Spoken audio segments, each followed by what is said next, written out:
প্রিয় শিক্ষার্থী বন্ধুরা, সবাইকে ধন্যবাদ। আশা করি সবাই তোমরা ভালো আছো। আজকে আমরা উচ্চতর গণিতে 8.1 এর কিছু সমস্যার সমাধান করব। দেখো,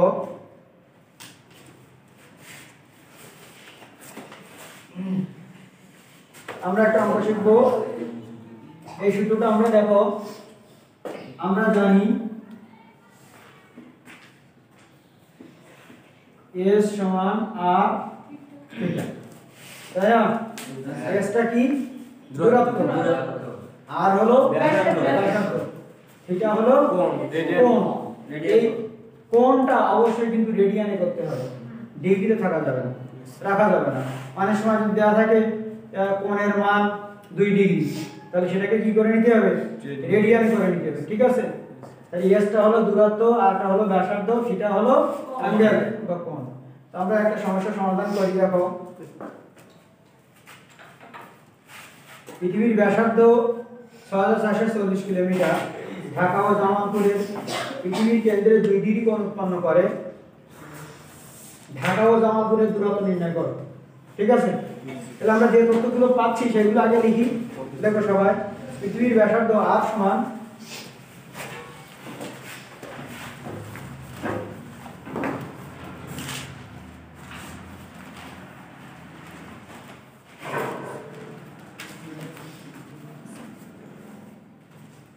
সমান 6440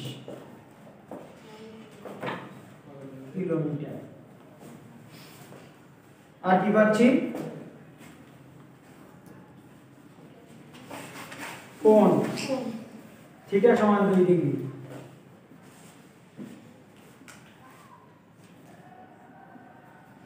কোণ থিটা সমান 2 ডিগ্রি। তাহলে 2 ডিগ্রি আমরা কি ডিগ্রি রাখতে পারবো? ডিগ্রিকে রেডিয়ান করতে হবে, তাই না? হ্যাঁ স্যার। তাহলে এর সাথে কি দিয়ে গুণ করব? Pi by 180। Pi by 180। তাহলে 2 গুণ পাই বাই 180 সমান কত? পাই বাই 90, তাই তো? হ্যাঁ স্যার। Pi by 90। তাহলে এটা হয়ে গেল কি? রেডিয়ান নাকি ডিগ্রি? রেডিয়ান। তাহলে আমরা এখানে ব্র্যাকেট দিয়ে সি দিয়ে দিলাম, হয়ে গেল রেডিয়ান। কি দরকার? ঢাকা ও জামালপুরের দূরত্ব নির্ণয় করো। তাহলে দূরত্ব বা চাপের দৈর্ঘ্য, s সমান হলো চাপের দৈর্ঘ্য। তো দৈর্ঘ্য মানে তো সেটা দূরত্ব। পাই বাই 90 এর ওই ব্র্যাকেটে ওই করে কি লিখেছেন? এটা রেডিয়ানের চিহ্ন। তাহলে s মানে হলো কি বললাম? দূরত্ব বা চাপের দৈর্ঘ্য। চাপের দৈর্ঘ্য তো সেটাও দূরত্ব।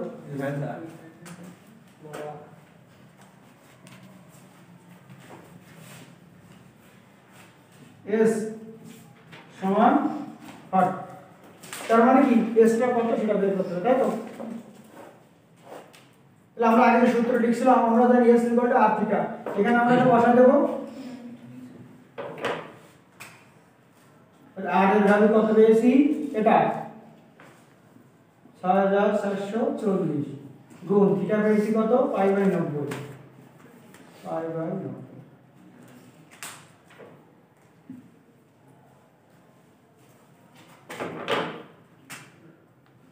ক্যালকুলেটর ইউজ করো। ক্যালকুলেটর ইউজ করে বলো কত হয়? স্যার কিছু বুঝতে পারিনি।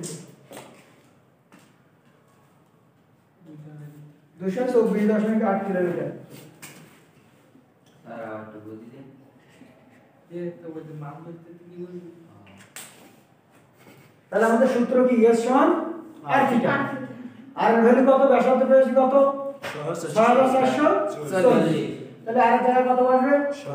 6440 গুণ থিটাকে আমরা রেডিয়ান করে নিয়েছি কত? পাই বাই 90 দিলাম, পাই বাই 90। এখন এটা ক্যালকুলেটরের মধ্যে করতে পারবো না? এটা 6440 ইনটু পাই ডিভাইডেড বাই কত? 90 করলে এত কিলোমিটার হবে। এটা আমাদের সেই দূরত্ব বা চাপের দৈর্ঘ্য যেটা গণনা, সেটা এটা। ঠিক আছে? বুঝেছো? এখন আমরা একটা ভিন্নধর্মী ম্যাথ করি। এটা খুব ইম্পর্টেন্ট ম্যাথ। একটি চাকা 1.75 কিলোমিটার পথ যেতে 40 বার ঘোরে। চাকাটির ব্যাসার্ধ কত? সেটা মুছে দিলাম।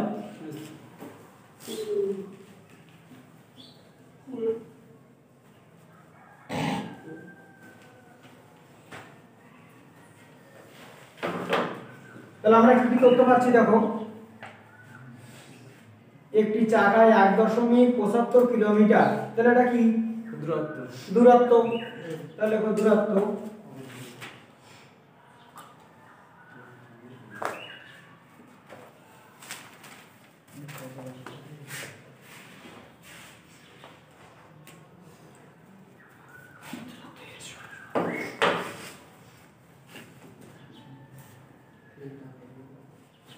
কিলোমিটার, 40 বার ঘুরে।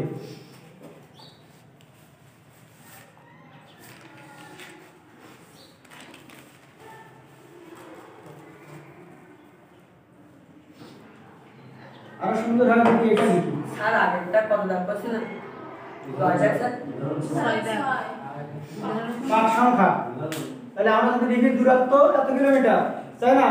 এবার যদি লিখি কতবার ঘুরে, 40 বার, তাহলে এটা পাঁচ সংখ্যা। পাঁচ সংখ্যা n সমান 40 বার, পারবো না? ব্যাসার্ধ কত? চাকাটির ব্যাসার্ধ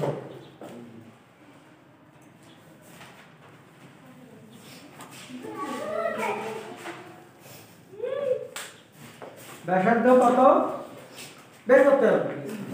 এখন আগে যে ম্যাথটা শিখেছিলাম সেটা কিন্তু এই নিয়মে না, এখানে তো কোনো ডিগ্রি নেই, ব্যাসার্ধ বের করতে হবে ঠিক আছে, কিন্তু কোণ নেই, এই দুইটা স্থানের কোণের পরিমাণ, তাই না? এখানে আছে কি কুমিল্লা, এখানে আছে ঢাকা, তাই না? আর এটা হলো পরিধি, তাহলে এরকম কেন্দ্র আর এখানে মনে করো কি আছে ঢাকা, আর এখানে আছে মনে করো কি চট্টগ্রাম, তাহলে কয় ডিগ্রি কোণ উৎপন্ন করে, তাই না? এরকম তো বলা নেই, প্রশ্ন বলা আছে, তাহলে আগের সূত্রটা হবে হবে না।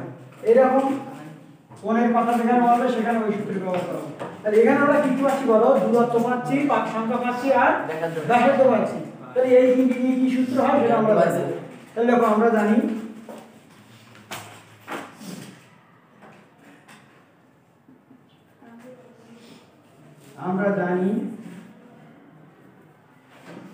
দূরত্ব সমান 2 পাই আর n। যখন কোনো চাকা ঘোরে দূরত্ব অতিক্রম করে না, সেই ক্ষেত্রে চাকার ক্ষেত্রে, ঘোরার ক্ষেত্রে, পাক সংখ্যার ক্ষেত্রে তোমরা এই সূত্রটা ব্যবহার করো, কি দূরত্ব সমান 2 পাই আর n। ঠিক আছে, কোন সূত্র বলে দিলাম, চাকা দ্বারা অতিক্রান্ত দূরত্ব। এটা কোন দূরত্ব? চাকা দ্বারা অতিক্রান্ত দূরত্ব। চাকা ঘোরে না, চাকা ঘুরলে তো দূরত্ব পাওয়া যায়, তাই না? আস্তে আস্তে অনেক দূরে যায়, তাহলে চাকা দ্বারা অতিক্রান্ত দূরত্ব এইটা, দূরত্ব সমান 2 পাই আর n। ঠিক আছে, বা বলো দূরত্ব কত? 1.75 সমান 2 পাই, আর বের করতে হবে, বলো n কত? 40 বার। তাহলে এখানে আমরা আর বের করতে পারবো না। হ্যাঁ স্যার। 1.75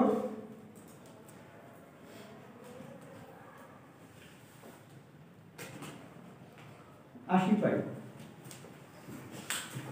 করো, ক্যালকুলেটর ইউজ করো। এটা কিন্তু আমরা কি করে নিতে পারতাম, মিটার করে নিতে পারতাম, পারতাম না? মিটার করলে কত হতো? মিটার করি কত হয়? 1750 মিটার হয়। 1 কিলোমিটার সমান 1000 মিটার, তাহলে 100 কিলোমিটার মানে 1000 দিয়ে গুণ হবে না? 1000 দিয়ে গুণ করলে কত হয়? ক্যালকুলেটর করে দেখো। তাহলে এখানে দিলাম 1750, তাহলে এখানে দিলাম 1750। এবার দেখো কত হয়, দেখো 1750 ভাগ 80 পাই। ক্যালকুলেটর করো, ম্যাথ হ্যাঁ ম্যাথ ক্লাস আসছে, ক্যালকুলেটর নিয়ে আসবে না? ব্যাগে রেখে আসছি বলে, কি ধরনের কাজ করে এরা, আবার হ্যাঁ ম্যাথ ক্লাস করতে আসে।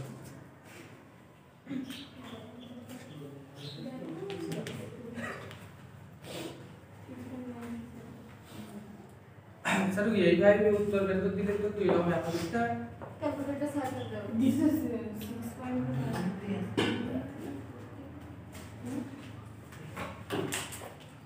6.5 1750 ভাগ হবে 80 পাই 1750 ভাগ 80 পাই 6.96 হ্যাঁ 96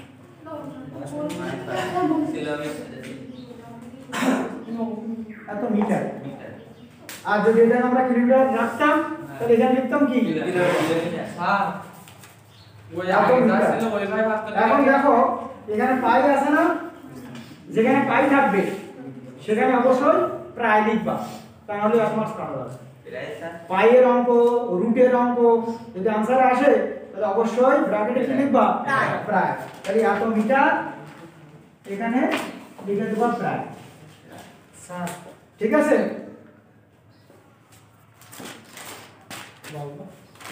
চলো ওই আগে তো 1.75 ছিল না ওই মানে ওই ভাই না করে যে ভাই ছিল ওই ভাই ভাগ করলে আগে आंसर আসবে 6.96 আসবে তা মিটারে যদি এত আসে তা কিলোমিটারও এটা আসবে তো কত আসবে করে দেখো তাহলে যেটা বলছে এটা বুঝেছো লিখে আসবে